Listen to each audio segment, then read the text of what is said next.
Raise your hand if you've ever crammed for a test. If you're like me, your hand is up. Cramming for a test is something we all have done and probably still do, but there are better learning strategies that have been shown to make things easier for us while also helping us learn better. In this video, we'll talk about distributed practice, also known as spaced practice or spaced repetition. We'll address what distributed practice is, why it's effective, and how to apply it to your study routine. To quickly and simply summarize distributed practice, a learner distributes their study effort over many study sessions of short duration. Sometimes the term spacing or spaced repetition is used because study sessions are broken up or spaced out over time. Instead of trying to cram in one big session, that effort is spread out over numerous shorter sessions, which actually leads to more efficient use of time and a deeper level of knowledge of the material is gained. Let's dive deeper into why this strategy is effective. What you'll notice is, when using distributed practice, the amount of time and effort expended is the same as cramming, but the time used is actually used in a more efficient way. A study concluded that students recall 10% more information after distributed study when compared to cramming. The same study also showed that students that practiced distributed practice scored 15% higher than students who only crammed. Results of these studies indicate that dispersed practice allows students not only to remember things better, but to better generalize their learning. They have a deeper understanding of the information and are therefore more able to apply their new information. So why does this work? Every time a person encounters a concept, there's a retrieval from memory. With each retrieval, the memory becomes stronger. It's like muscles in physical exercise. The more repetitions that are done of an exercise, the stronger they become. Context matters. When information is encoded in memory, surrounding information is also encoded. When cramming, the context of study sessions are limited to that one session. With distributed practice, context is likely more variable, making information easier to access. Think of being in a classroom while taking a math test. Imagine at one point in time there was an equation written on the board. That equation has long since been erased, but the act of looking at that spot can trigger the memory. We're not only learning the material that we study, but everything else around us. As those connections increase, so do the connections to the memory.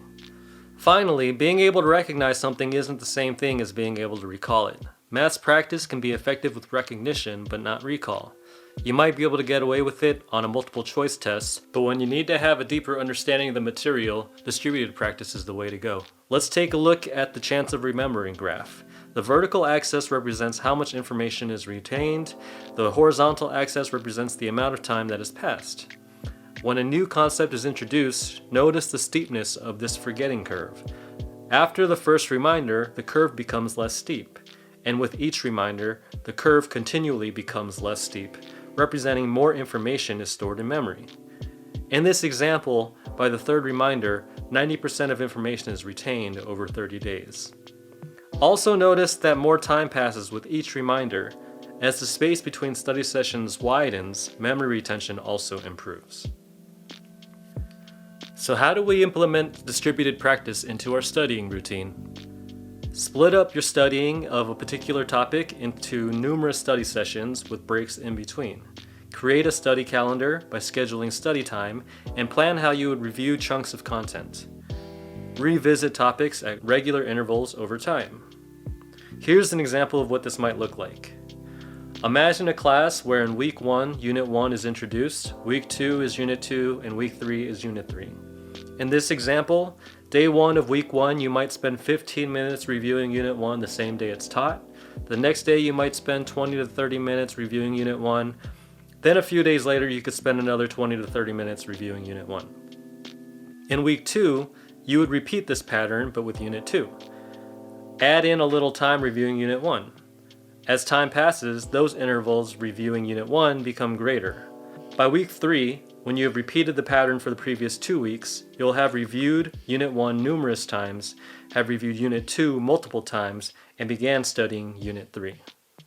As we come to the conclusion of this video, I'll just do a quick summary. Research shows that this strategy is effective, that it's good for long-term memory retention, and that a better, deeper level of understanding is achieved by practicing distributed practice. What's also important to remember is, by spreading out your effort over time, you'll also allow yourself to recover both mentally and physically. I hope you found this video to be helpful and that you have a solid understanding of distributed practice and how to apply this strategy to your own study habits. If you have any questions about dispersed practice, please reach out to me. My email address is fhuang@arizona.edu.